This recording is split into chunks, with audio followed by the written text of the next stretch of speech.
The Murder Shelf Book Club contains disturbing content related to real-life crimes. Listener discretion is advised. In almost every case, the familicide is premeditated and the perpetrator views his family members as property, such that he maintains the right to end their lives. Regardless of motive or history, this typically stems from the belief that they are solely responsible for their family's needs. Perpetrators need to maintain their masculinity, which is tied to the family unit, as well as control and power over the family members. When these factors are threatened, they act out against the family violently and fatally. When fearing abandonment, offenders adopt the Medea complex. If I cannot have them, no one can. Exemplified through the murder studies of these cases provide insight into how the psychological processes of marital conflict and parent-child conflict interact. That's Taylor Rothout, State University of New York at Albany. Welcome to the Murder Shelf Book Club, Episode 23, 2ndCast, A Wilderness of Family Annihilators.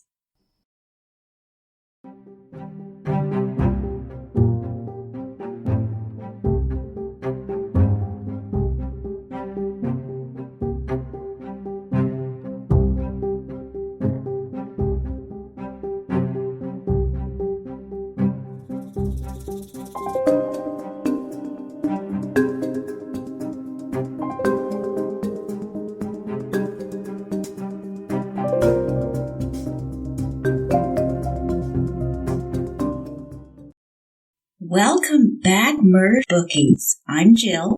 And I'm Tara. For those of you who are just tuning in, we are a real-life true crime book club turned podcast.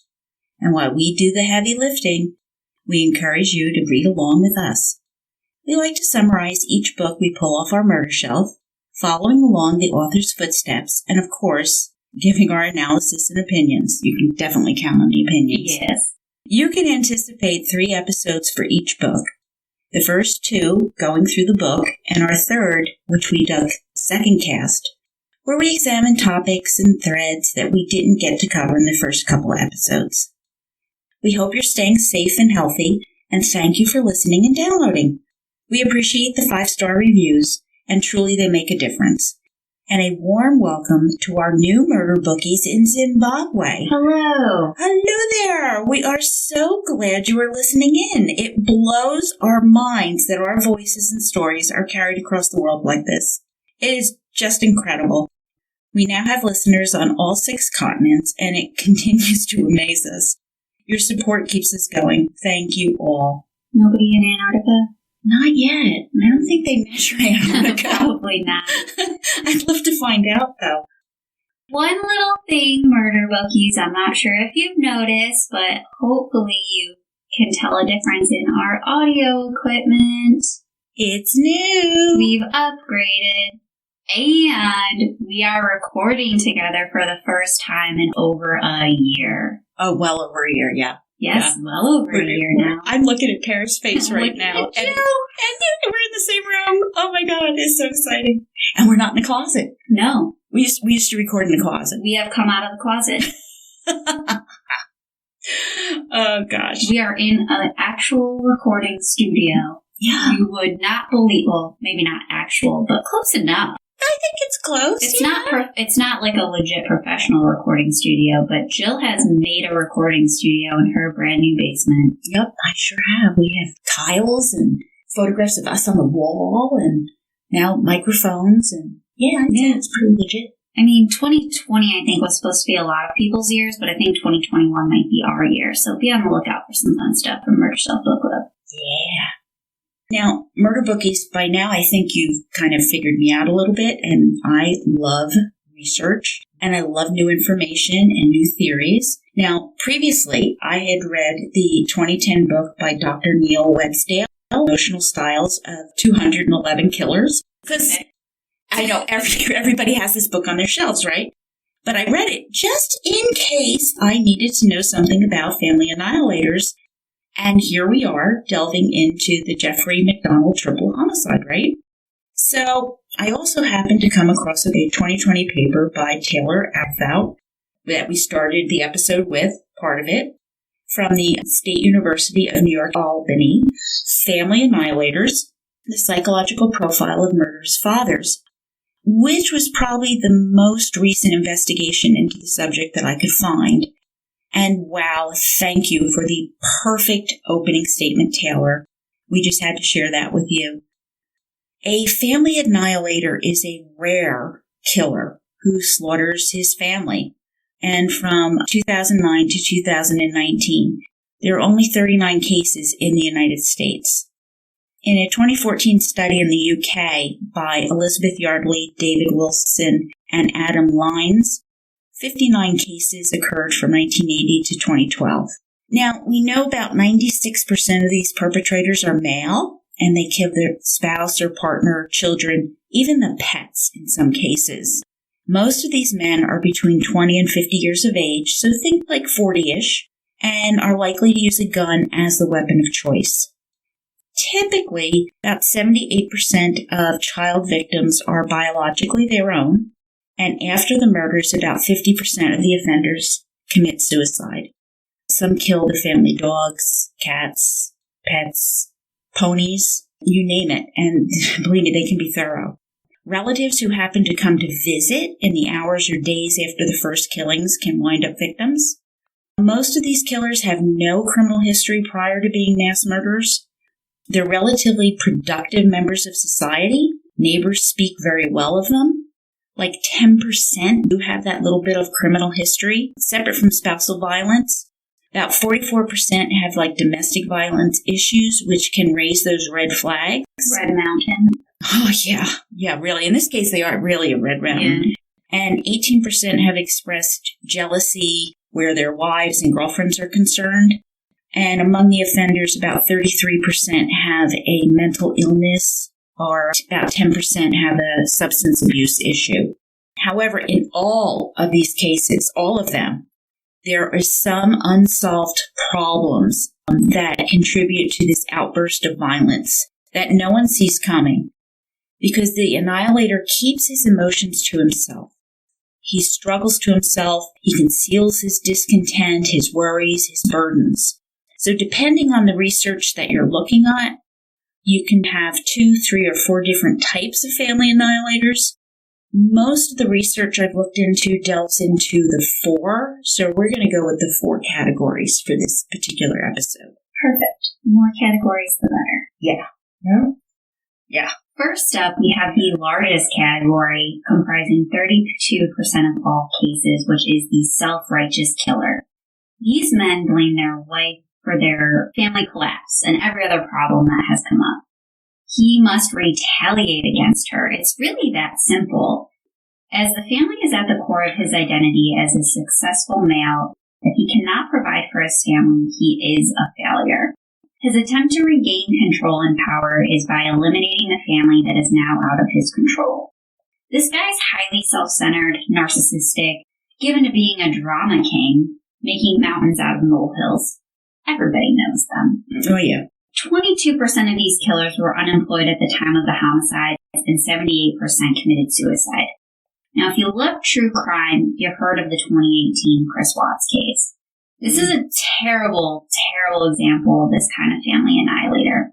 And Watts is thinking, in his mind, gleaned from what he said in interviews since the murders, he and Shannon were under financial pressure. Again, like 23% of family annihilator situations. Now another baby, their third, a son Nico, was coming along, anchoring Watts to his family, and even more tightly when all he wanted to do was literally run off in explicit shenanigans with his girlfriend Nikki, who was fun, free, exciting, spontaneous. So no kids. This was a fun thing for him, not this anchor that he had. Life with meticulously organized Shannon was done. Finally, Watts tells his wife the truth. And on that terrible night, when she returns home from a business trip, Shannon gets angry with him. Can you imagine? Go figure. I'm pregnant, we have 2 kids, a family. You're cheating on me. I'm just gonna say, fine, honey, you go have a beer and let me go to sleep. Yeah. She yells at him, and he's thinking, what nerve? How dare she threaten you with alimony and child support? That can't happen. She just didn't get it. And Watts' illusion of the perfect life he'd had with Nikki was going to be at risk. He'd be broke. What kind of fun could he have with that? Obviously none. It almost seems like a midlife crisis. I can't remember how old he is, but this is exactly what it seems like, right? Well, she had to go. She had to be shut up and die. He's in control, remember? So this is his life now. And after she's dead, he realizes he's in it now. But what can he do? And we know this is a tough one. Their daughter, Bella, walked in and saw Mom dead on the floor. What to do? In Chris's mind, she had to go too. Oh, she's a witness. Exactly. And the story would be that Shannon went off with Bella and their other daughter, Cece, and then he would be able to make a fresh start with Nikki and move on. And unfortunately, all of them died that night at Chris Watts' hands. And as he sought to regain control of his destiny, he strangled Cece, the youngest, then Bella, whose last words were, "Daddy, no." And the night Chris took his power, figured out how he could live the selfish life he wanted, he just disposed of the ones he didn't want anymore, those who were in the way of this life that he wanted to live. And for those of you who don't know, he buried Shannon and put his 2 girls in some oil towers. Yeah, he's a real piece of shit. Yeah. He really is. You're not going to like any of these guys. Yeah, you really aren't. Yeah, you're not. They're all a bunch of assholes. Yeah. Scott Peterson, he kind of did the same thing. He's stuck with a narrative he doesn't want. He's got a pregnant wife, Lacey Peterson. He's got this husband role. Lacey bamboozled him into this, and it's all her fault. He didn't want anything to do with it, and now he's going to be a dad. He really doesn't want to do this. He's tired of playing the devoted husband. The walls are closing in. Time is running out. And enough. And he kills Lacey and kills his unborn child, Connor. And he's going to just pick up with the life he wants with girlfriend Amber. No kids, no baggage, no in-laws, just fun with Amber. It's very similar to the Chris Watts situation. I don't know how. Oh, God, I know the research, but killing as the solution in this day and age, it just remains beyond me. So I get it intellectually, but at that emotional level, I just remain so unbelievable to me. And thank God, like I said, it is rare.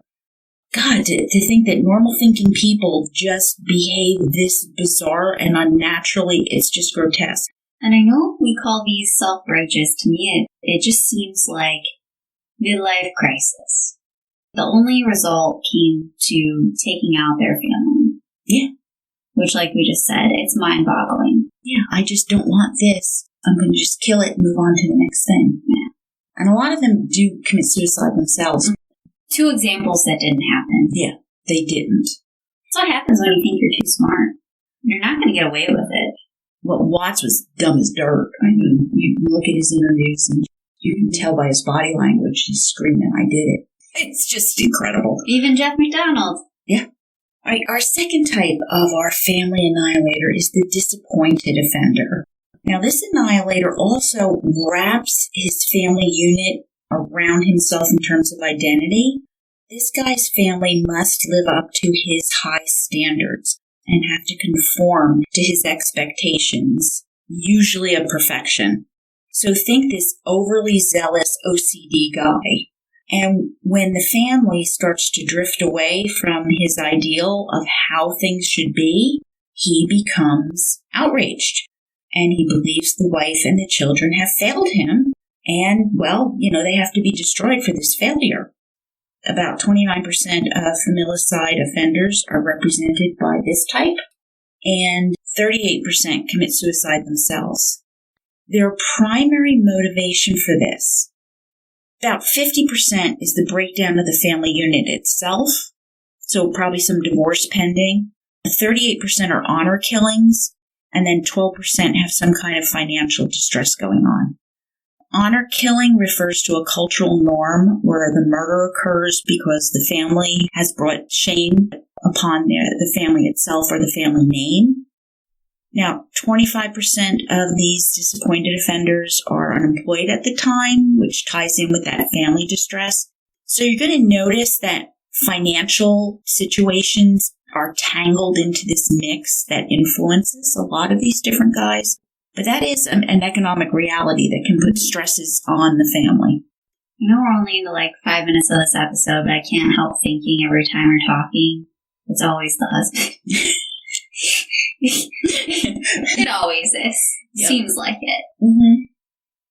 So, on January 2nd, 2008, a 911 operator received a call from a young woman crying out, "Help! I'm dying! Oh God, my dad shot me! Stop it!"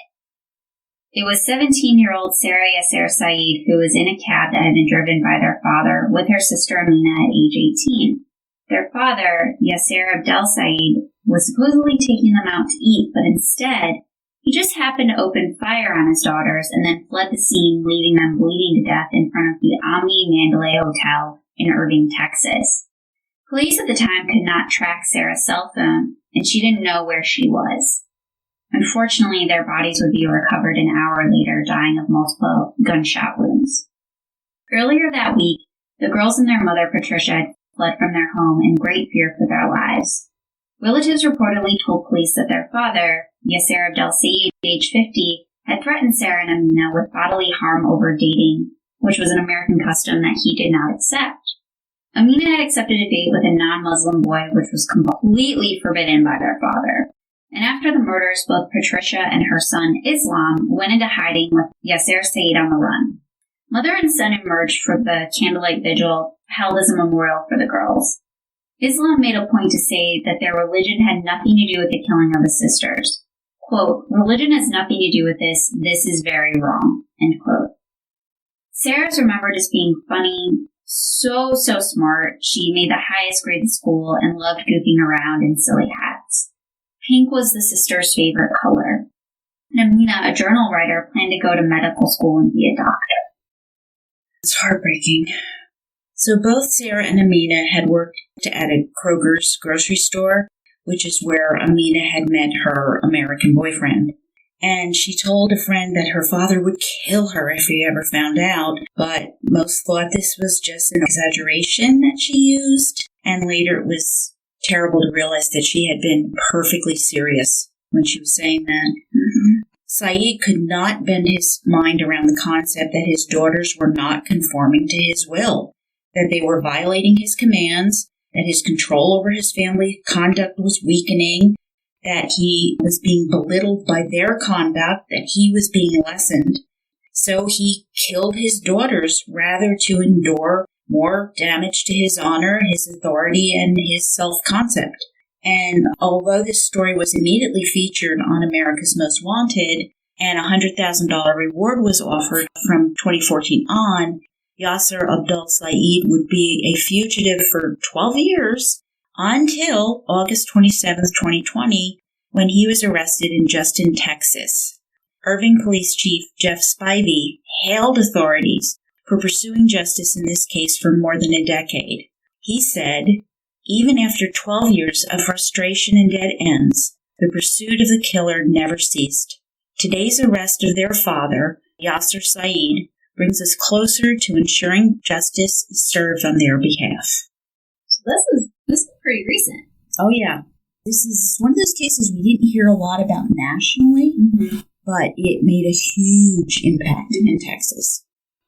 What is really disturbing is Islam Said, the son and brother of Sarah and Amina. He was arrested for concealing his father from the police during those 12 years. Which is really sad considering he said the whole thing was wrong. Exactly. U.S. Attorney Aaron Neely Cox said, "In concealing Yasser Said from arrest, not only did these men waste countless law enforcement hours in the hunt for a brutal fugitive, they also delayed justice for Sarah and Amina. Thankfully, their day of reckonings finally arrived. We are hopeful all three arrests will bring a measure of comfort to the girl's mother, relatives, and friends." Well, we hope so too. Islam Said faces up to 30 years in federal prison after pleading guilty, and he's going to be sentenced on April 30th, 2021 by U.S. District Judge Reed O'Connor. Not long now. Nope, that's coming up. Patricia Owens, Sarah, Amina, and Islam's mother, hasn't spoken to her son since the candlelight vigil for the slain girls. The girl's uncle, Yasser Said, brother to Yasser Said, was also found guilty in a Dallas trial on February 4th, 2021, of conspiracy to conceal a person from arrest and conspiracy to obstruct an official proceeding. Justice is coming for Sarah and Amina murder bookies, and we will update as developments occur. So 3, 2 for hiding this guy. Okay. Yeah, all 3. The whole family's ruined. Yeah, absolutely. Poor Patricia's just worked out. Oh, it's just awful. Another very different example of a disappointed offender is the March 2004 case of Marcus Wesson from Fresno, California. Wesson had recently been investigated for abusing his daughters and granddaughters, who evidently are both his daughters and his granddaughters. Oh, God. So he's just morally bankrupt on all levels. And needless to say, this did not go well for him. Social Services was about to break up the family and remove the children from this dangerous and unsafe home and get them very far away. As research will show, when you're about to leave an abuser, this can be the most dangerous and critical time. With law enforcement breathing down his neck and Wesson's imminent arrest, a standoff with police began. Once they were able to get into the home, they found 2 dead women and 7 dead children, all shot to death. They ranged from ages 25 to less than a year old. Wesson was arrested and charged with 9 counts of murder and 14 counts of sexual assault and was convicted on all counts.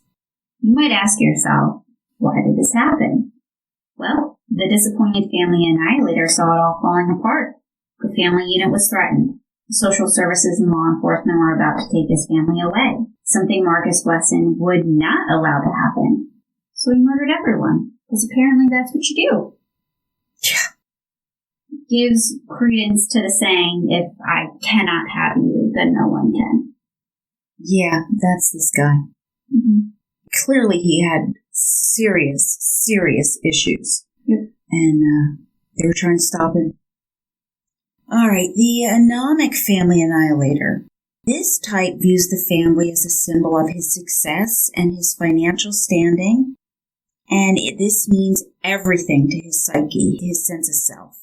He must be successful in his career, and his family reflects the fruit of his labor.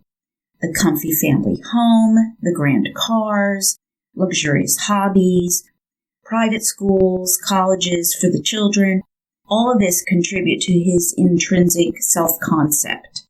And this image, it cannot fracture. Because if he's failing, usually indicated by some kind of financial struggle, possibly a bankruptcy, then the family unit itself is failing and useless, and therefore they cannot go on. You know, the shame is just too heavy of going forward as a failure. It's just unthinkable. Admitting that he has lost everything to his loved ones is simply impossible. Their disappointment is insurmountable. So this killer is going to spare them for all this horror and pain of having lost everything, and there's just no other option in his way of thinking. So this is the family annihilator that is the most consistent of all the types. The vast majority commit suicide after the murders. The one case that I recall from 2018 is the killer Anthony Todd, who killed his wife, Megan, and children, Alec, Tyler, and Zoe, plus the family dog. They were being evicted from their home in Celebration, Florida. They were in debt up to their eyeballs. And in Dr. Westdale's book, he wrote, often what we see here is a deep sense of male shame compounded by a highly repressed personality who cannot cope with reality and admit failure. I'm sorry, seek therapy. They're so caught up. It's like losing sense of your own personality. It's like you're dissolving into nothing. No. You know, I mean, if I lost my car, my house, and everything, as long as I have my family, I have everything. Mm-hmm. It's not about my house and my cars. But for them, the structure of that success, that status, is everything. It's who they are. Losing that, they lose themselves. Therefore, nobody else can be either. It's a shame. Yeah. The last category that we have murder bookies is the paranoid offender. And they believe that they are the protector of the family against all threats. Simultaneously, they can be suffering from some form of psychosis that can include delusions, hallucinations, and literal paranoia. So keep this in mind. As a result, people, school officials, everyone is viewed suspiciously. The paranoid imagines that some horrible event is going to occur, perhaps some satanic force is at work, or that they're receiving messages from God, who says that this awfulness must happen. They all must die. And the paranoid annihilator makes it happen. Out of fear of losing their children or social services taking them away, or a wife leaving him alone, which would rupture his role as protector, he kills the family. Now he will forever protect his children who can never be harmed or suffer again. And that's about 11% of the annihilators. Yeah. So, are there any staunch baseball fans out there? Anybody who loves, the statistics and all of that? So, who is one of the best catchers in baseball history? Let's cue the Jeopardy music. I missed her back. Aaron Rodgers doesn't do it for me. Okay, yeah. I know. I hear you too. I miss Alex too. I can hear you squinting. What is the guy's name? What's the guy's name? I don't know baseball. Who is one of the best catchers in baseball history? Oh, wait, Marty Bergen. Well, he played with the Boston Beaneaters back in 1896 to 1899. The guy played 344 games in 3 years. Think about that. Were the Beaneaters the former Red Sox? Or not former. I have no idea. No one knows the words that come out of my mouth anymore. I'm guessing. The prelude. Right? But this guy, out of all the games he played 337 as catcher. Ooh, wow. Okay. He is really, truly one of baseball's legendary catchers. So from North Brookfield, Massachusetts, Marty had a bit of a rocky start in the minor leagues. He was almost playing for the Pittsburgh Pirates at one point. And he did play with the Kansas City Blues. Love the names. So he's really gifted, but he also suffers from mental illness. And this does disrupt his life on and off the home plate. So he had delusions of being poisoned, of being mocked after the death of his son. That did happen. He was also known to sit sideways so he could see the invisible assassins as they were trying to approach him. So, clearly he is paranoid. He's not psychologically well. At one point, he disappeared when Boston was actually in a heated pennant race, and no one knew where he was, not the team, not his family, no one. And then out of nowhere, he reappeared and, of course, was cheered like crazy by the fans on his return to the field. No explanation was offered. In October 1899, Bergen had to be removed from the game when he was dodging pitches rather than caught them because he was preoccupied when he was avoiding knife thrusts from a ghostly assailant that he was battling with. That must have been interesting to see. I just can't even imagine. You're watching the game, but you're also watching this go on. Mm-hmm. Now, clearly he realized even at this point that he was ill, and he did seek medical care as well as speaking to his chaplain. He was said to have told his doctor that he refused to take the prescribed medication because, quote, I thought someone in the National League had found out that you were my family physician and had arranged to give me some poison. I did not take it from my wife because I didn't wish hers to be the hand that poisoned me, end quote. I wonder why I thought the National League would be poisoning him. It's never logical. It's always from the top down. Yeah, well, it's classic paranoia, though. Poor man. Sadly, even with this obvious mental disorder, no one sees this coming. Marty kills his wife and 2 children with an axe, then uses a straight razor to cut his own throat with such force he nearly beheads himself. That is crazy. It's madness. It was Marty Bergen's father who discovered the bodies. The New York Times reported that Marty Bergen suffered from fits of melancholy and bouts of insanity, and that, quote, his little 3-year-old boy was lying on the floor with a large wound in the head. Mrs. Bergen's skull was terribly crushed, having evidently been struck by more than one blow by the infuriated husband. The appearance of the 6-year-old girl found in the kitchen floor next to Bergen also showed a number of savage blows that had been rained upon the top and side of her head. Bergen's throat had been cut by a razor, end quote. I mean, it's just terrible. Well, I believe he was schizophrenic, possibly bipolar, and he's certainly a textbook example of the paranoid family annihilator. Listen, I'm going to say it again. We need to update our mental health laws in this country. I mean, this is, 1899. We still need to update our mental health laws in this country. We need to fix and update them. We've failed with deinstitutionalization, and we continue to see instances where people suffering from mental illness are being viewed as criminals, dying, and it results in tragedy, and we're not getting the appropriate attention that they need. And it really bugs me. Okay? All right.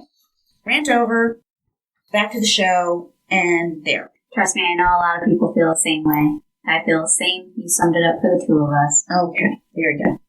Research from 2009 to 2019 indicates that 69% of family annihilators are white, 13% Hispanic, 10% Black, 2% were Asian, and 1% was Native American, while the youngest was 22 and the oldest 82. So they have become a more diverse group than in previous decades. In 38% of the cases, there were 3 victims. In 31% there were 4 victims, with the majority of cases happening in California, followed by Florida, New York, and Virginia, California, and Florida, the states that keep on giving to true crime. Woohoo! I'm reading these statistics. This is probably the most statistic-filled show, and I'm wondering where Jill has the time. I like this stuff. I know. There's I something still wrong don't with me. know I where it comes this. from. So the month of August was found to be the prime murder month.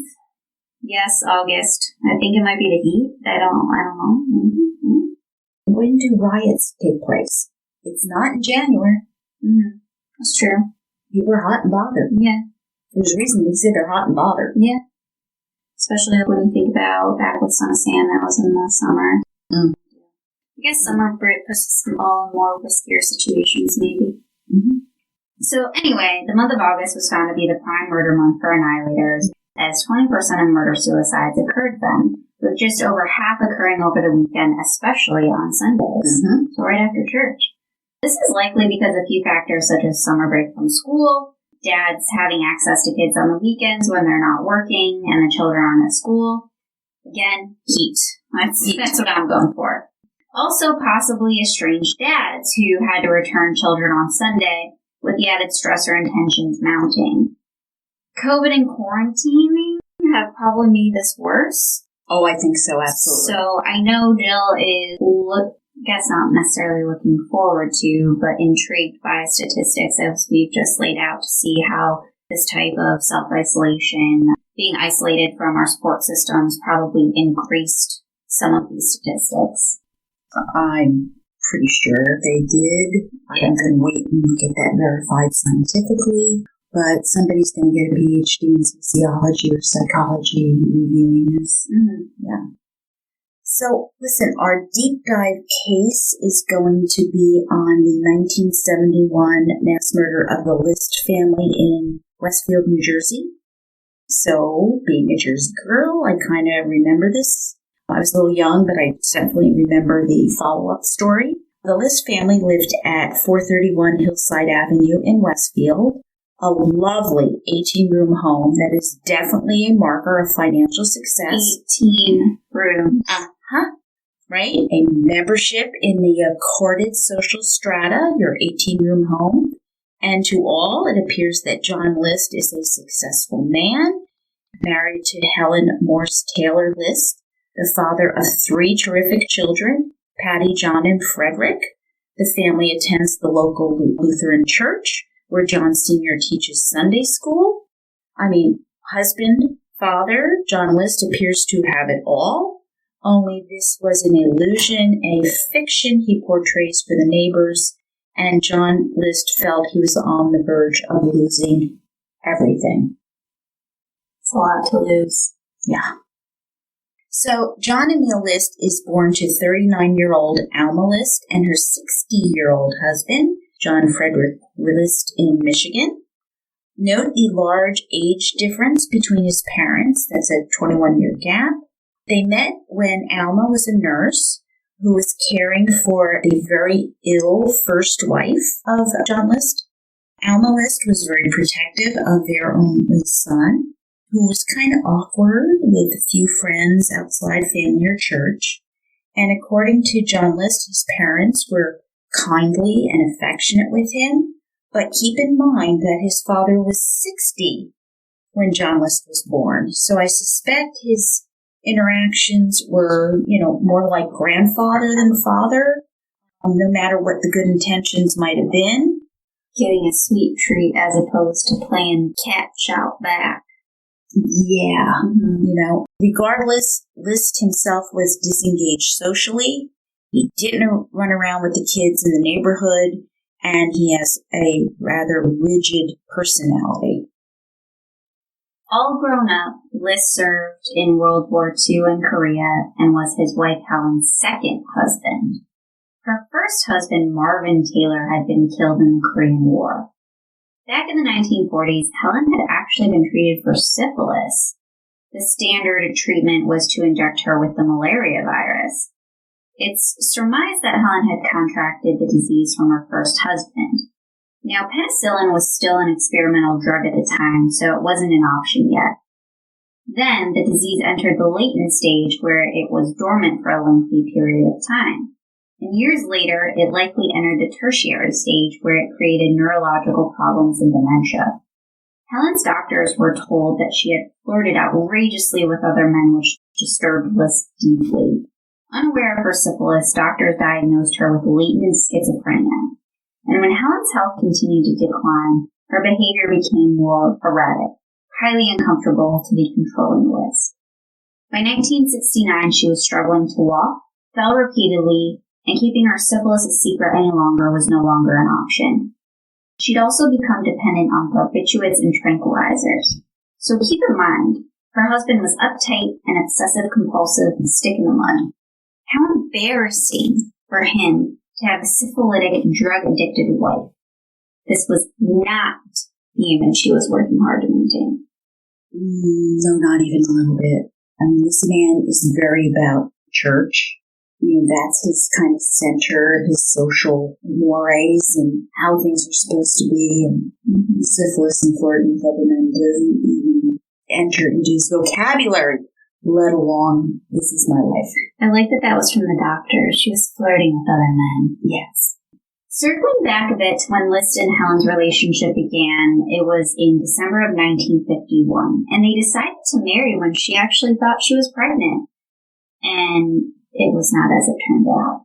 Ooh. Would they have married at all if they'd known she wasn't pregnant?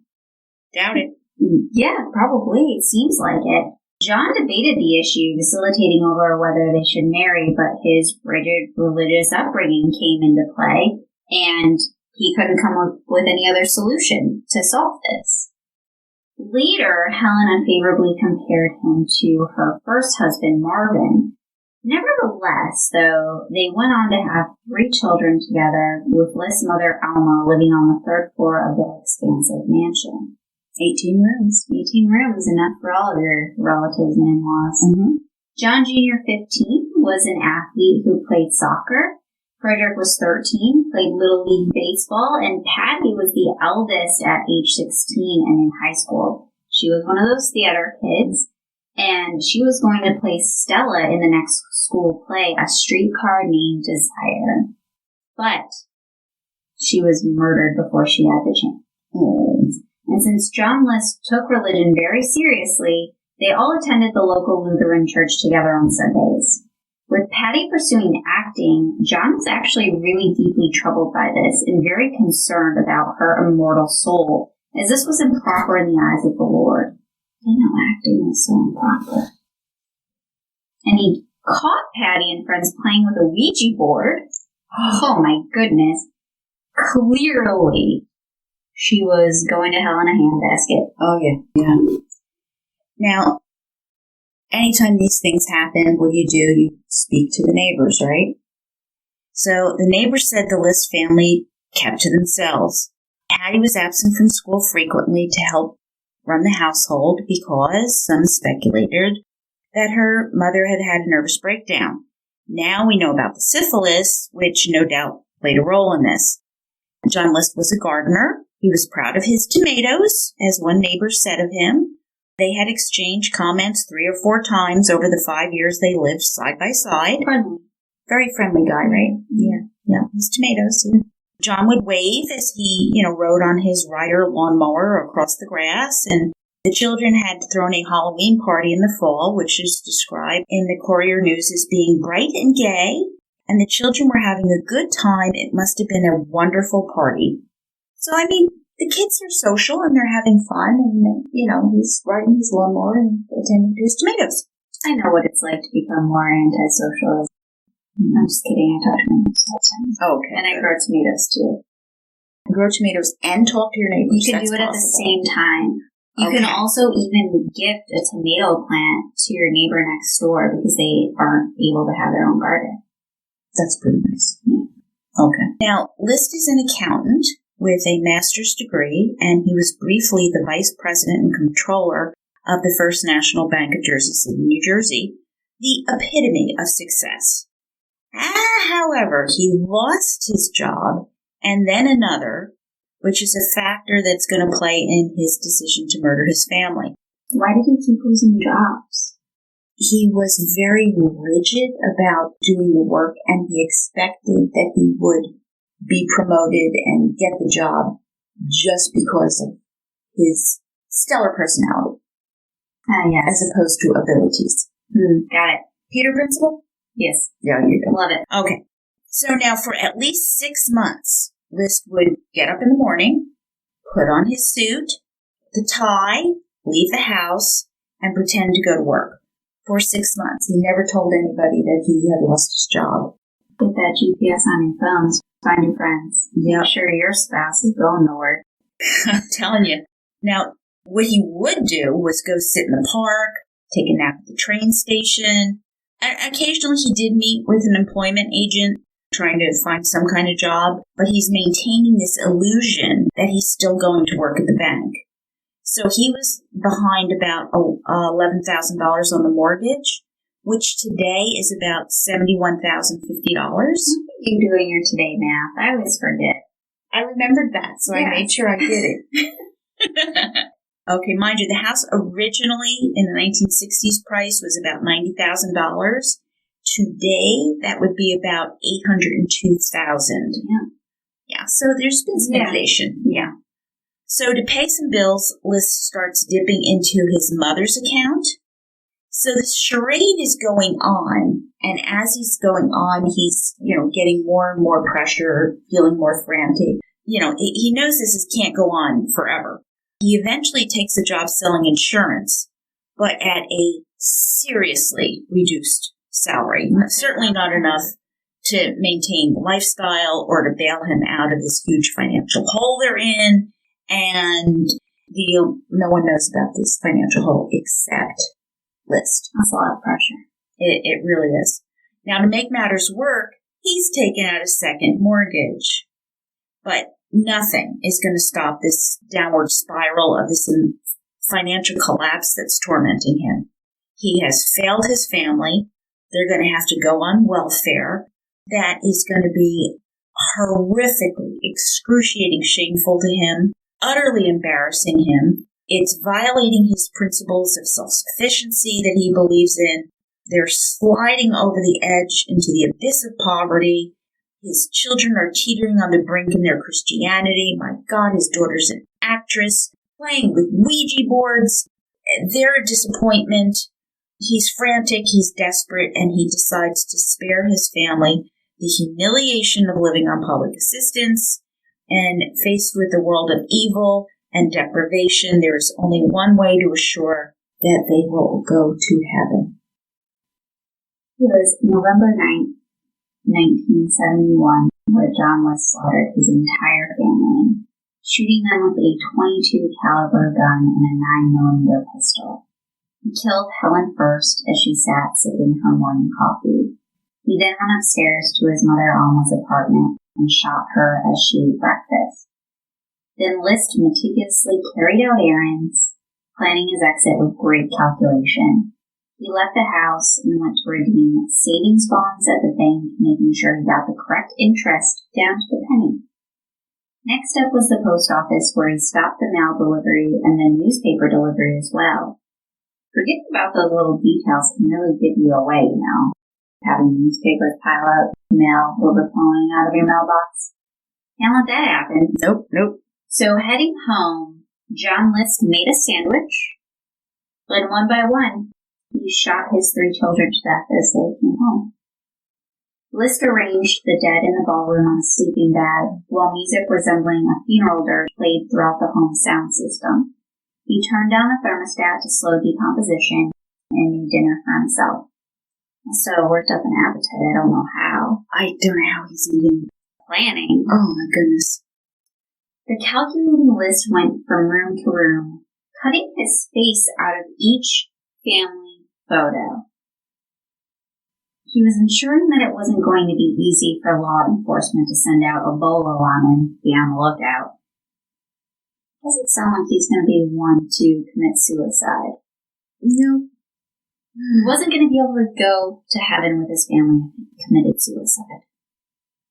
Correct. That's it. That's the kicker. Yeah.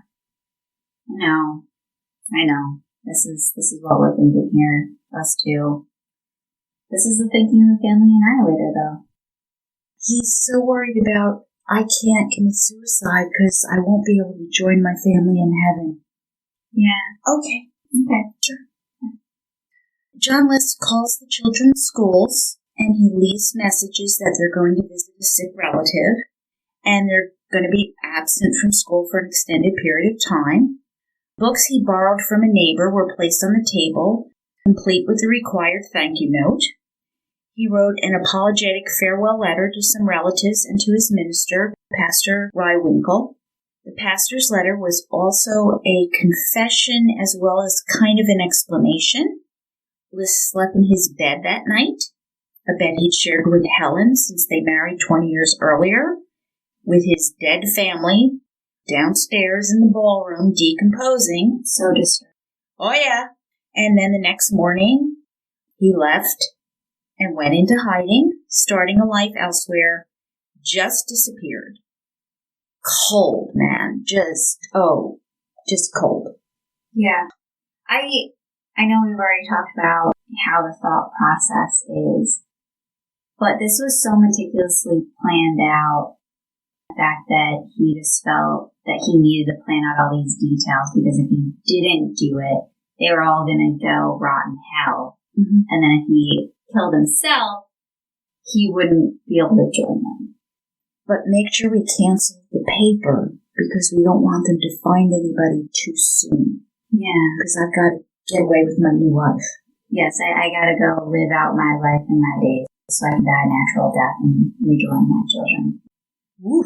So some insight into motive were included in the letters he'd written, which included the passage, quote, "I wasn't earning anywhere near enough to support us. Everything I tried seemed to fall to pieces, and I didn't want them to go into poverty." Which brings me to my second point. They were all Christians. I couldn't be sure of that in the future as the children grew up. At least I'm certain all have gone to heaven now, end quote. It turns out he'd been planning the murders for approximately 3 weeks. It's a long time. The date he planned their deaths was All Saints' Day, November 1st, 1971. But he delayed until the 9th. Why do you think that? In doing some research, I found out that he did apply for a gun permit. And I think that maybe there was a delay in getting the approval, and that pushed back his timeline a little bit.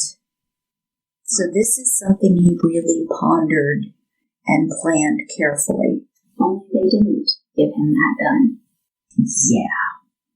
A month would pass before neighbors became suspicious of the constantly lit lights, empty windows, no activity in the home, no cars coming or going. A wellness visit by police revealed the horrible truth, that the entire family was dead except for John List. As a huge investigation into the mass murder unfolded, his car, a 1963 blue Chevy Impala, was found parked at JFK International Airport on Long Island with a November 10th parking voucher in the window. As a passport was required to fly overseas, it was unlikely List had left the U.S. Law enforcement confirmed that no one named John Emil List boarded any outbound flights from the U.S. in the days following the murders. List was still in the U.S. in spite of his manipulative efforts to confuse the situation. But where? Where was he? How could he murder his entire family? The case would actually go cold for the next 18 years. So he lives 18 years longer than his family members. Mm-hmm. Okay. So much for joining them quickly. Yeah. Fast forward to May 21st, 1989, where an episode of America's Most Wanted is featuring the story of the List family murders, John List being on the run.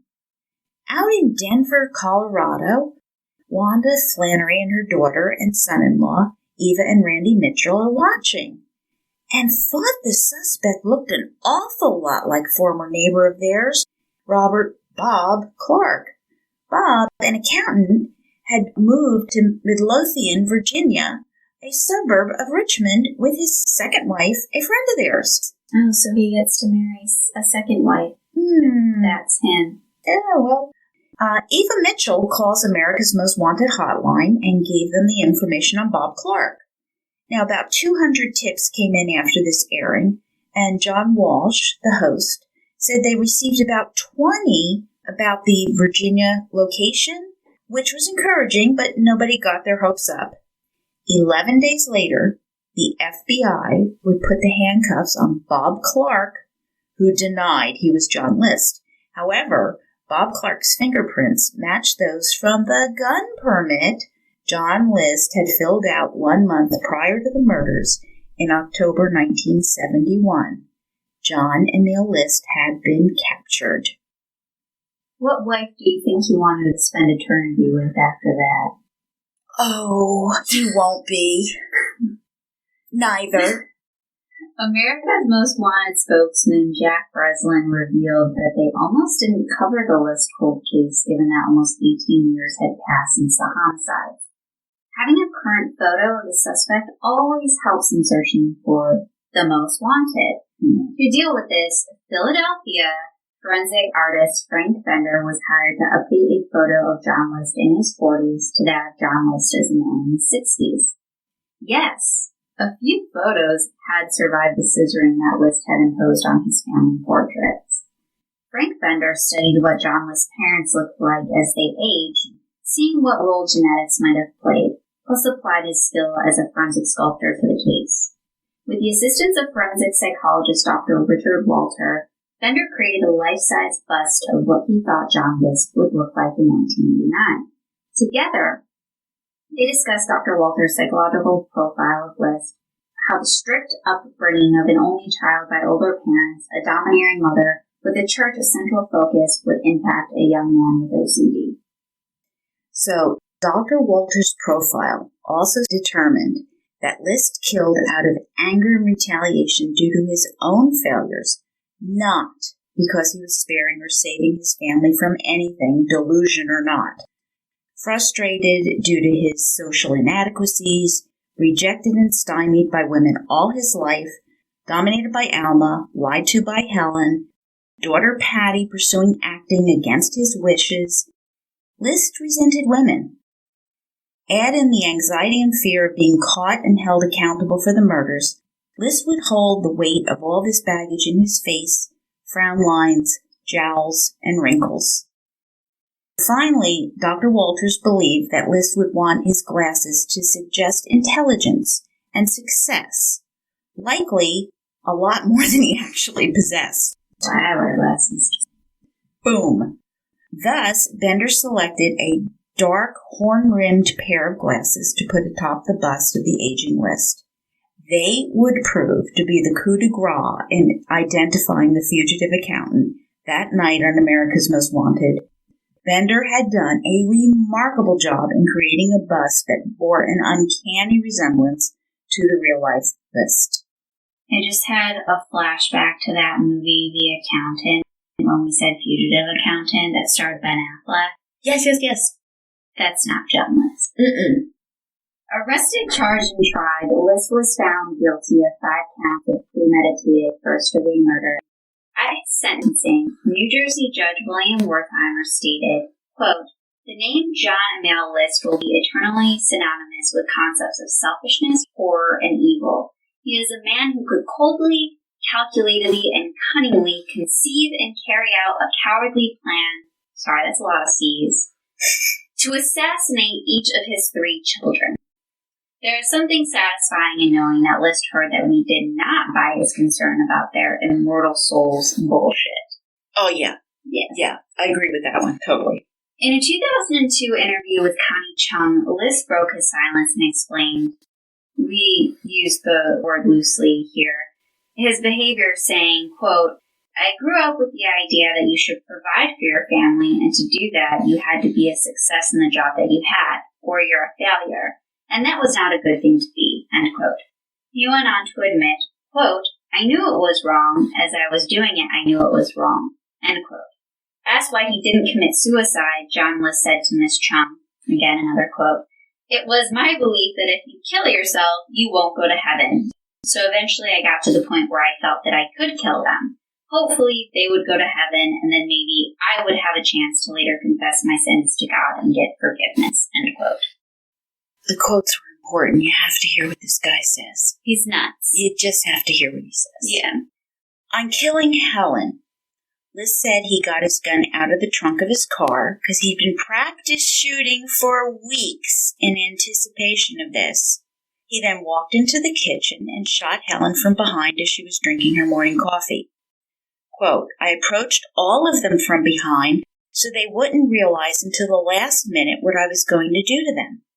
List then went upstairs where his 84-year-old mother was having breakfast, kissed her like Judas, and shot her in the head.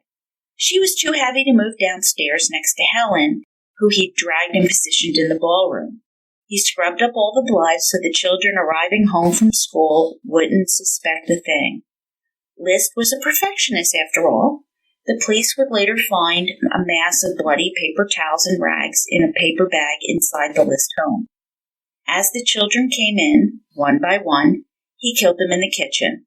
16-year-old Patty was first, shot in the head, followed by 13-year-old Frederick, and then 15-year-old John Jr., who was his father's favorite child. This by the father, who was known to cheer John on at his soccer games. Unlike the others, John didn't go quietly. As he struggled more, he knew what his father was doing, trying to kill him. List emptied both the 9mm and the .22 caliber into his son, riddling his body with 10 bullets. I don't know whether it was only because he was still jerking that I wanted to make sure he didn't suffer, or if it was a sort of way of relieving tension after having completed what I felt was my assignment for that day. His assignment for that day. Those are his words. His assignment. That is a statement of detachment. He has completely abandoned his own behavior. He is not owning it at all. This guy is totally reprehensible. And his sort of way of relieving tension. Yeah. Exactly. If he had just stopped at wanting to make sure that he didn't suffer, but he just couldn't do it. Nope. And he still thinks he's going to be forgiven so he can go to heaven and join his family. I'm pretty sure that the forgiveness thing, admitting you were wrong, taking responsibility, and being sorry for your sins, I think that's part of it. Does anyone think that List has achieved that? Because he's a religious man and devoted to God.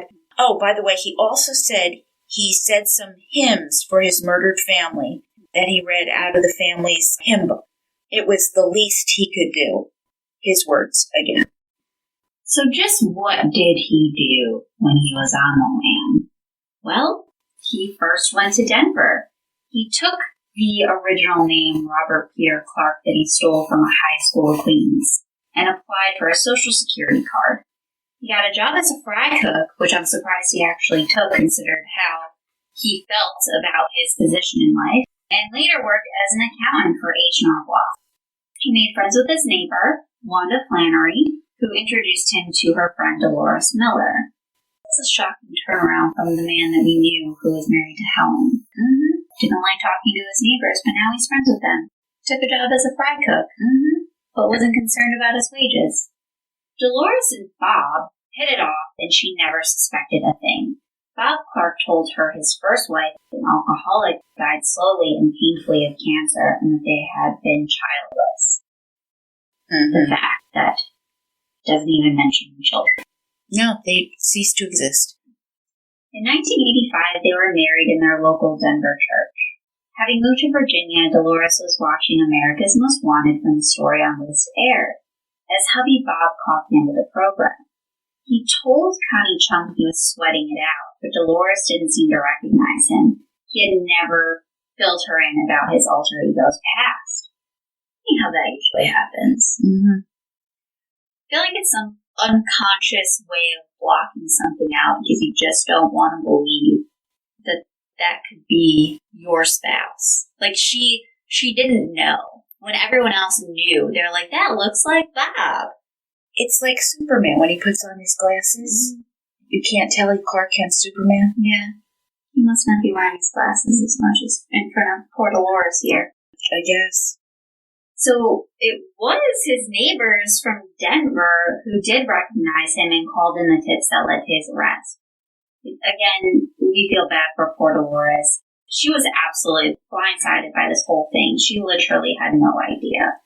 And Dolores Clark issued a statement, reluctantly, quote, I was shocked to hear about Bob's arrest and what he is charged with. This is not the man I know.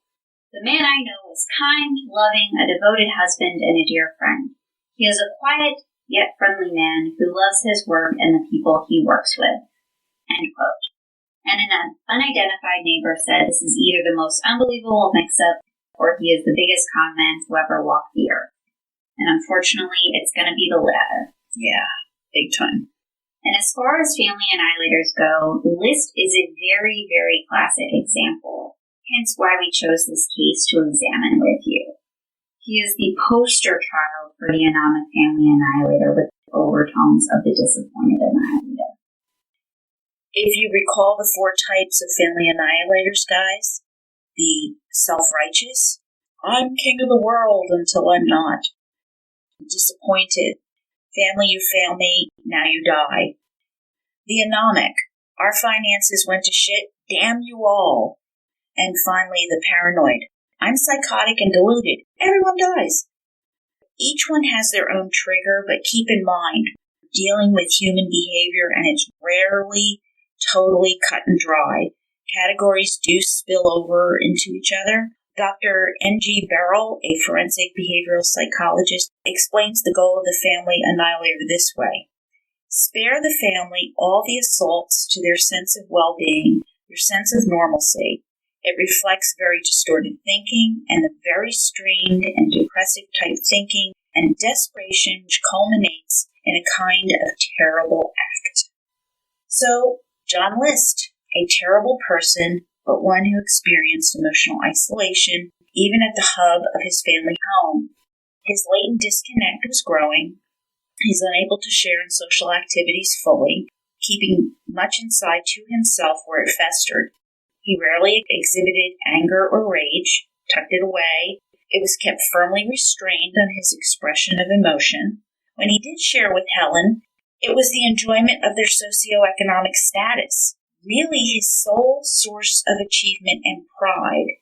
And when this unraveled, the emotional suffering that he experienced grew more and more unbearable. He could not part with the fantasy that he had achieved success as a banker, comptroller, as vice president of the bank, and all was fine with the world.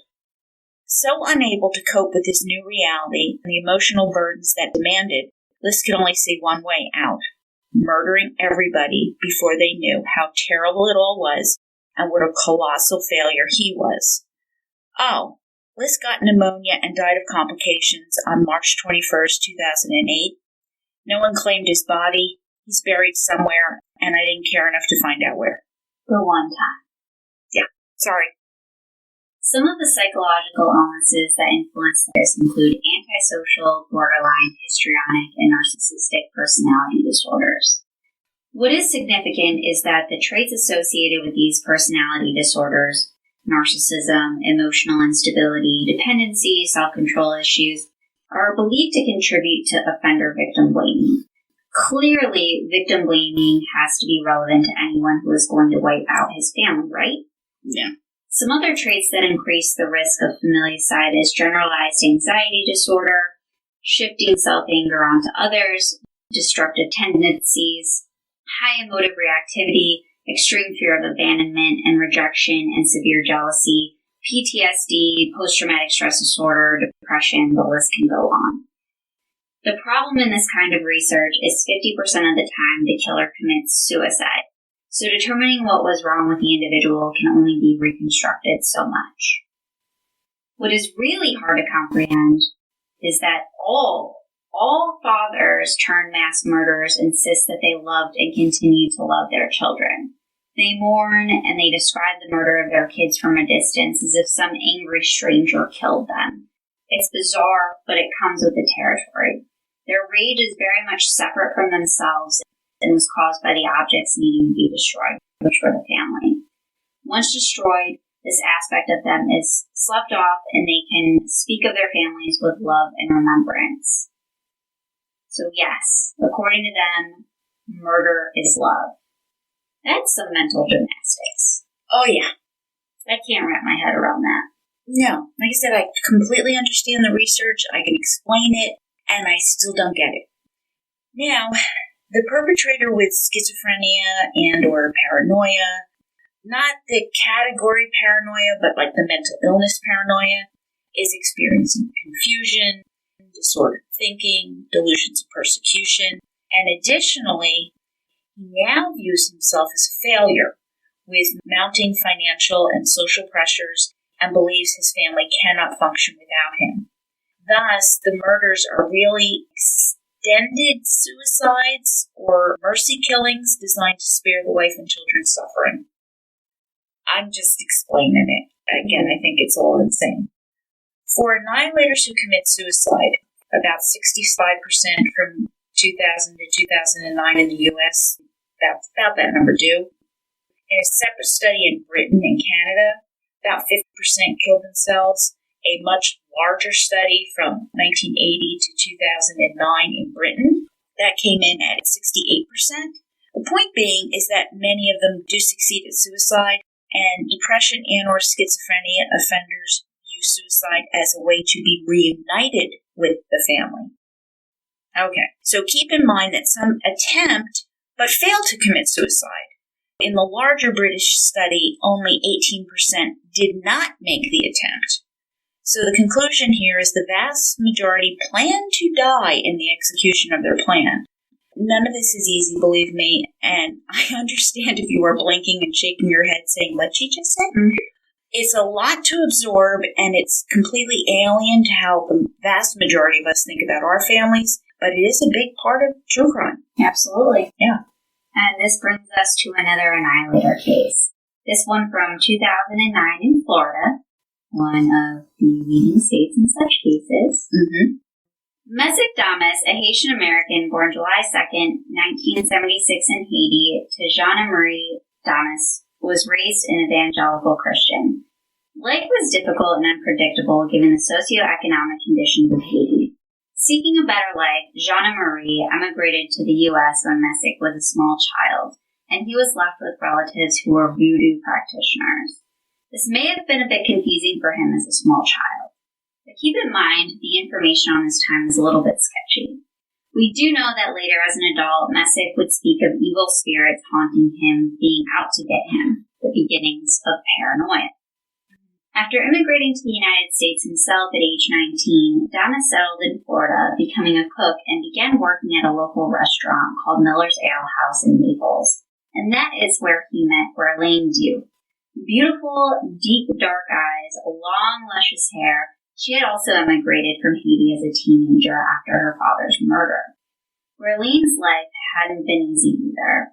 She went to Lely High School in Naples and would be employed by a public supermarket for the next 8 years.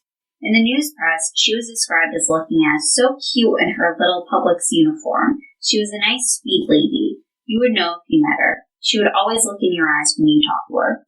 Aww. So the couple quickly fell in love and had 4 children, 3 boys and a girl. They married at the First Haitian Baptist Church in a beautiful ceremony on April 14, 2007, with Gerline wearing a stunning strapless gown. As parents and newlyweds, they shared such wonderful hopes for a terrific future together. Their second daughter, Morgan, was born in 2008. Neighbors would see her sitting on the porch in her green uniform, wearing her black reading glasses as her children played football in the street, like so many other moms laughing at the antics of their kids. A neighbor, Jocelynde Noel, would say of Mesac, "He seemed like a nice person. He would come to our house and play cards with my dad and my uncles twice a month. He would say hello to everyone. And he has such cool parents," referencing Jean and Marie Damas. Landlady Claudia also said that her son Aldo, aged 10, was friends with the Damas brothers as they all attended Osceola Elementary School together. Kindergartner Maven was the fastest of the group. First grader Marvin goofed around the most, and Mesac, called Zach by his third grade friends, didn't like to run. They were happy and hyper, and they used to play music all the time, said Claudia in an interview with the news press. Usually hip-hop or Latin, and she was a very involved mom. Gerline went to school, parent-teacher conferences, visited her son's classrooms for special events, and Principal Melanie Fike spoke of the children in glowing terms. They were well-liked by their peers. They were a great addition to the school. Claudia also told a story about Mesac Damas, saying that one day the children were slamming their apartment door repeatedly, and Claudia asked them to stop. Damas shouted at her, "That's what the rent deposit is for. We can break the door if we want." Well, that's one hell of an attitude to have about things that you technically don't own and aren't yours. Well, who wants your children to behave that way? Not a good idea, Dad. Well, I didn't even think about your kids' act and teaching them lessons. Jeez. But yes, a guy who doesn't know how to behave, I would imagine, and challenging authority. Sounds like he might need to have the upper hand. Or even like a woman telling him what to do. That too. Damas and Gerline's home life turned out to be far from blissful. Beginning as early as 2005, Damas had a history of domestic violence against her. At some point, he threatened her, saying, quote, "Only death would separate us. Divorce me, and I will kill you." This repeated in 2006. Charges were dismissed in all cases. The domestic violence reached an apex in January 2009 when Damas pleaded no contest after an arrest for misdemeanor battery. At her family's urging, the couple separated and Gerline got a restraining order against her husband. Now at a shelter for abused women, Gerline got counseling. Her therapist noted that she felt completely overwhelmed at the idea of raising 5 children by herself, which is completely understandable. I don't even have one, and I can't even contemplate. The cat kills me sometimes. Yeah, just the cat. Mm-hmm. My boyfriend does. But eventually, Gerline began to press for lifting the restraining order. I think we know where this might go next. Oh, goodness. The record shows that about 6 weeks later, this is March 2009, Gerline said, quote, she believes a father should be with his children and that she had faith in him, that he would not repeat domestic violence against her, end quote. Gerline was ready for a fresh start. She moved into a new apartment on Stratford Place, still in Naples. Damas is not recorded on the lease, which was smart of Gerline in case things with Mesac took a turn for the worse again. Meanwhile, Damas pleaded no contest to the battery charge, was given 12 months probation, was ordered to take parenting classes, and enroll in a battery prevention program. In April, he moved back in with Gerline and the children. Meanwhile, landlady Claudia Frias may have had some misgivings. She had run a background check on the family before renting to them, and she knew about the domestic violence history. Gerline broke into tears discussing the situation with her, telling Claudia that, quote, everything is going to be better, that God was going to help her out, and she wouldn't have her kids without a father, and Mesac is going to help us. And things did appear to be making progress, according to the Damas case file. He was learning to control his anger, was improving his communication with his children, and you know what? They missed their father. There is a notation about the loving relationship between him and his children, and it was written that, quote, "This clinician believes that this family will be a solid family unit once again," end quote. Damas was believed to be working as a DJ, and according to Jesus Frias, Claudia's husband, bringing in some income. A few days prior to the murders, a Department of Children and Families caseworker assigned to the Damas family made an unannounced visit to their home. In the report filed, it was noted that the children seemed healthy and safe. Damas was cooking dinner for the family. Morgan, the 11-month-old, was wearing a sundress and playing with her doll, while her older sister Megan looked pretty in pink and was excited to be going to school next year. Their older boys were wearing clean t-shirts and shorts. None of them had any bruises or marks. The caseworker wrote, quote, "There is no safety concern. Children are doing fine," end quote. That caseworker was wrong. The optimist assessment did not pan out, and by December 2009, Gerline had enough. The changes Damas made would not take root. She informed him she was considering divorce, and that changed everything. Gerline's family had definite worries about her marriage. They described Damas as a loose cannon who would take away Gerline's cell phone and be rude to her family. Her brother, Mackenzie Dew, 23 years old, told the Branton Herald that you'd never know what he'd do. As Mackenzie had lived with Damas for a few years, he would really be speaking from experience, so I kind of trust what he has to say here. However, he hadn't realized his sister was being abused until January 2009, when the arrest and everything took place. Now, a bit more about that incident.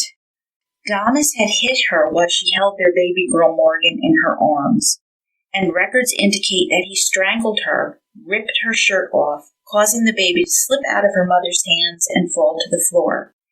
The caseworker indicated that the other children were outside playing and were utterly terrified by what had happened. The oldest boys were interviewed and described seeing their parents fighting all the time.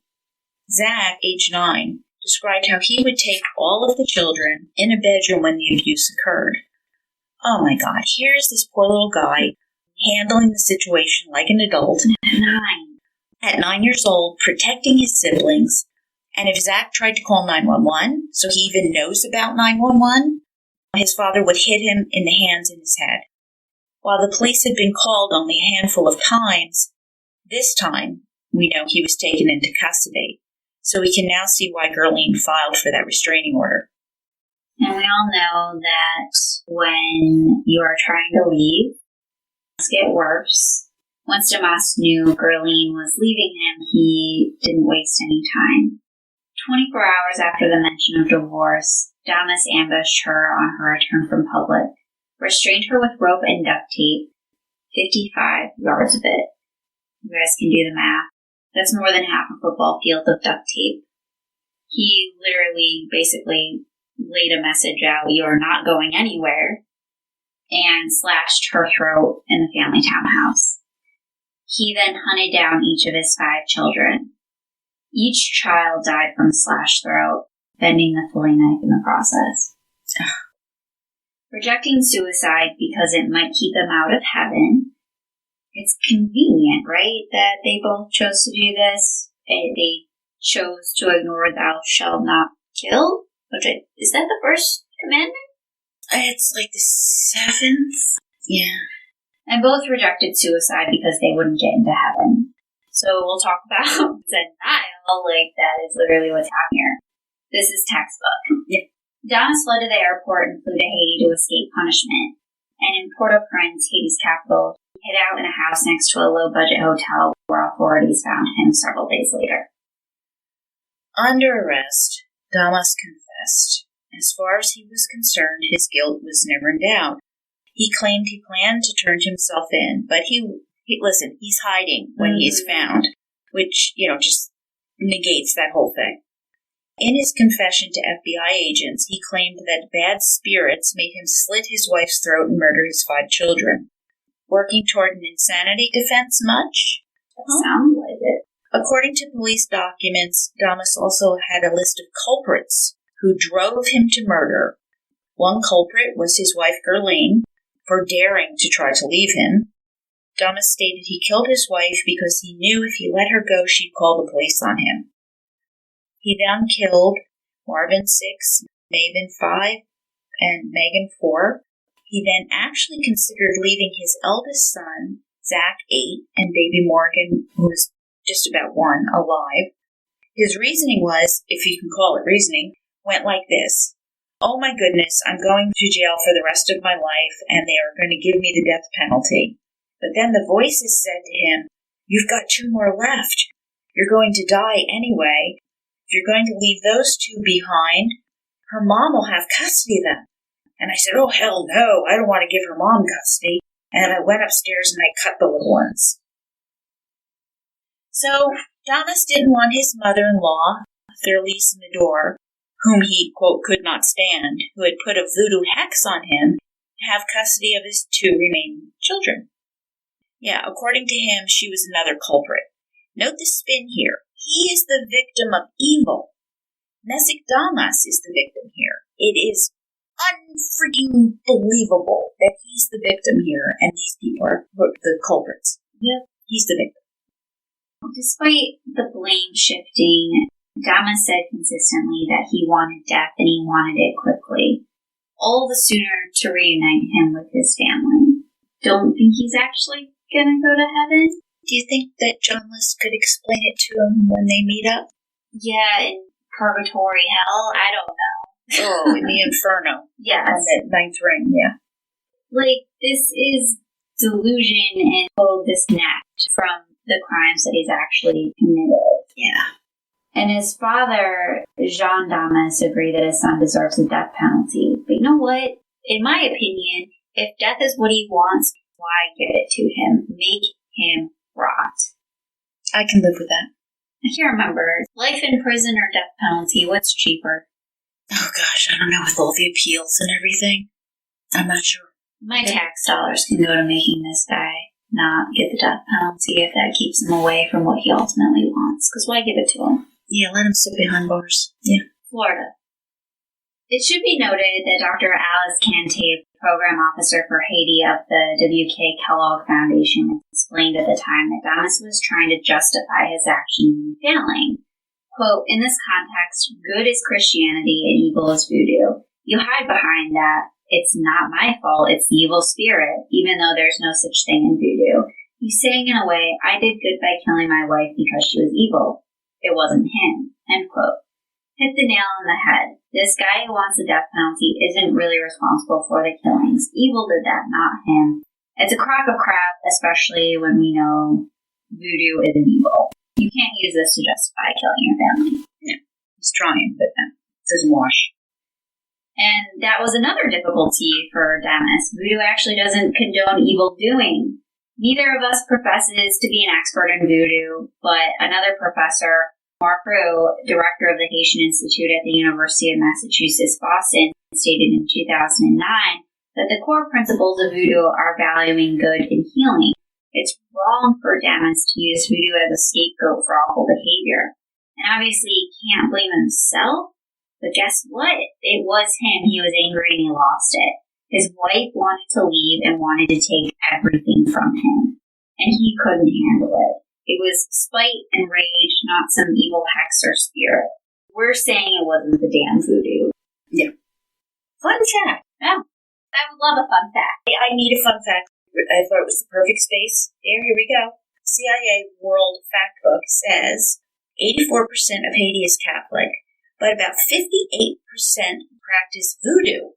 Many harbor both beliefs at the same time, and in Haiti, voodoo was recognized as an official religion in 2003. Snap! 2003. That surprised me. I'm surprised too. Yeah, I did not expect that. No, I was expecting, 17. I was just surprised. We've heard about it in books for a very long time. Right. It doesn't end with his confession, no matter how much we might want it to end. American justice is just too complicated for all of this.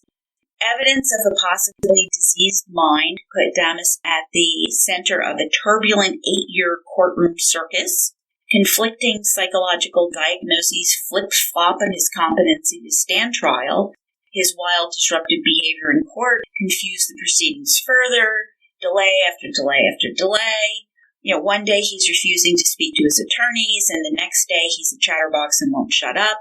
And occasionally he would shout out and start preaching about Jesus. Oh, and then he wants to represent himself because, that always goes so well when you're dealing with the death penalty. Now, defense attorneys have an important job to do, and in this case, they have a very, very difficult client. Damas was diagnosed with having both traumatic brain injury and schizophrenia as possible mitigating factors against death penalty, and yet he still would not cooperate with his defense team. Brace yourself, okay? To his credit, in 2017, Damas said this, that he did not want to go to trial to save his family and his wife's family from having to see the gruesome crime scene and autopsy photos. He says, quote, "Is that what you guys want, to bring tears to people's eyes? It's not right.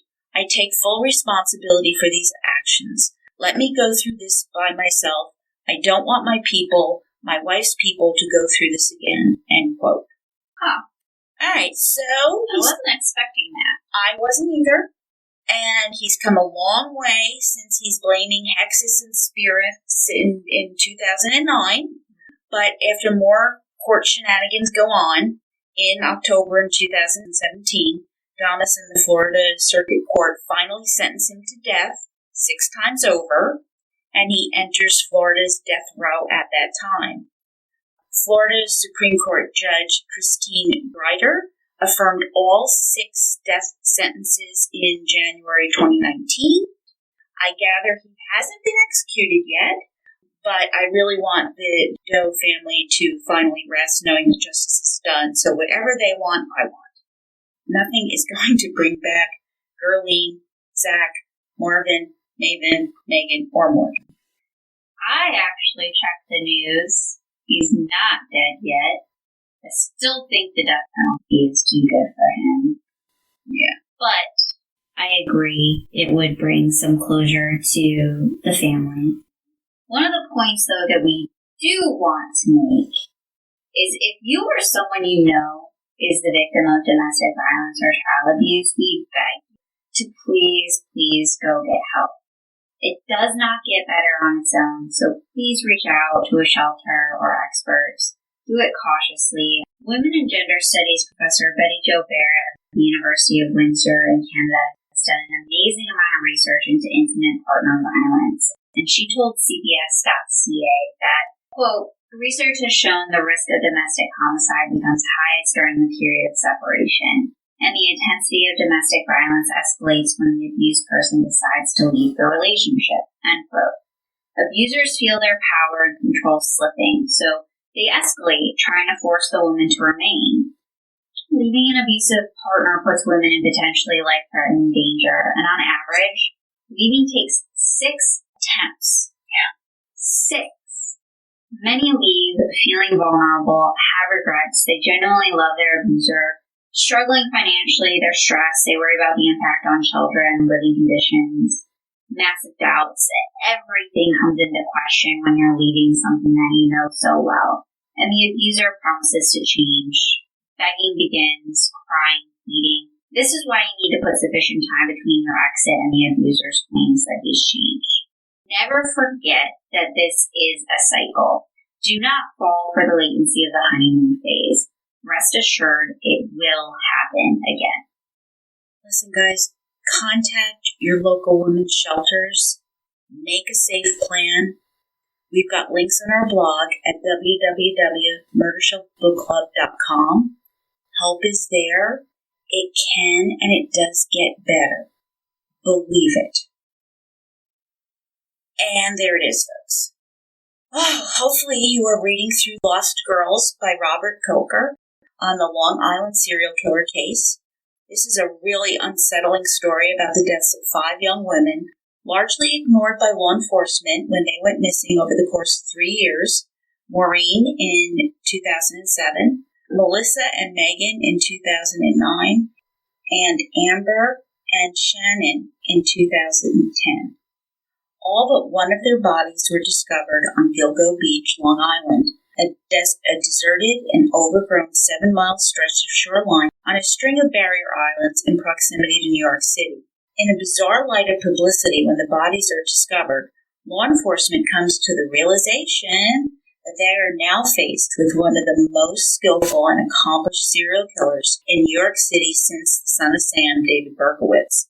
This unsolved case remains daunting, terrifying, and disturbing at so many levels. We cannot wait to discuss it with you. Cannot wait. And thank you so much, Murder Bookies, for listening. Please reach out to us on Instagram, Facebook, or Twitter, or shoot us an email at jillandtara@murdershelfbookclub.com. That's JILLANDTARA @MurdershelfBookclub.com.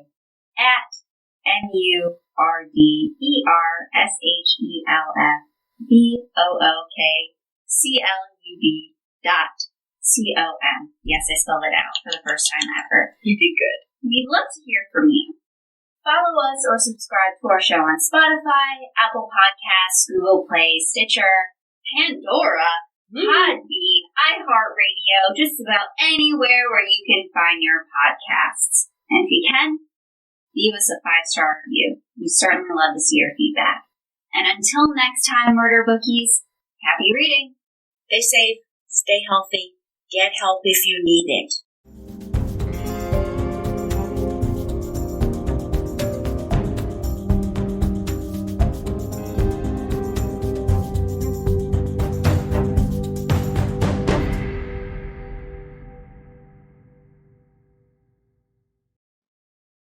Written and produced by Jill, all rights reserved.